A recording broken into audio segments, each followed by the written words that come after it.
Hey, it's been a while since I did some videos, so I thought I'd do a whole bunch kind of back to back, just to kind of catch you up on what's going on in Japan. So today is Tuesday, May 20th, and today's topic is about drugs in Japan. Of course, say no to drugs, but also really what this is it's about Japan's reaction to people who use drugs. For example, Sunday morning there was a famous rock group, Chage and ASKA, I think is what they're called. I don't know anything about Japanese rock music, so anyway. But the ASKA is one of the guys in the group. He has been arrested carrying narcotics. And it's a big deal in Japan because, there's a really negative stigma attached to using drugs in Japan. And they take it very seriously here. So, for example, the story broke on Sunday, and since it broke, that's all that's been on, not everything, but I mean, it's been the leading story every day since it broke, He got caught with it. In Japan, there's a huge thing about when somebody's being carried away, like I guess we say the perp walk.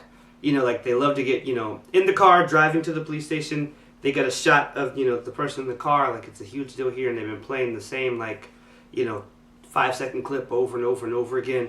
And for Japanese people, they're just really disappointed and dismayed. From what I hear, all the people I've talked to, that's what they've kind of said.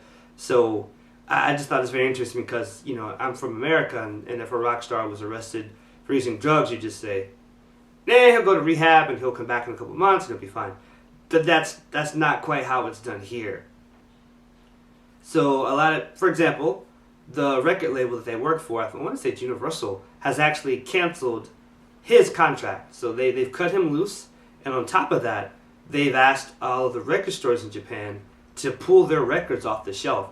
Now, I don't believe they've actually had a new record out in maybe 5 or 6 years, so that may not be as big a hit as, you might think, but it's still kind of a big, symbolic step to just say, this guy's been caught using drugs, we don't associate with that, we're going to cancel his contract, we're going to pull, his records off the shelves, we're not going to sell it, we don't want you to sell it.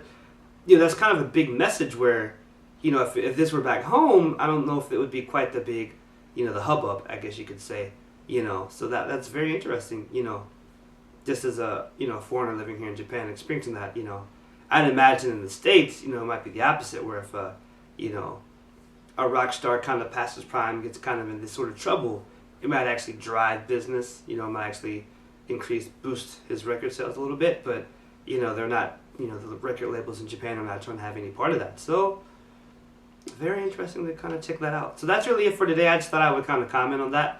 So, yeah, that's it. You guys have a great day, and check out my next video. Peace.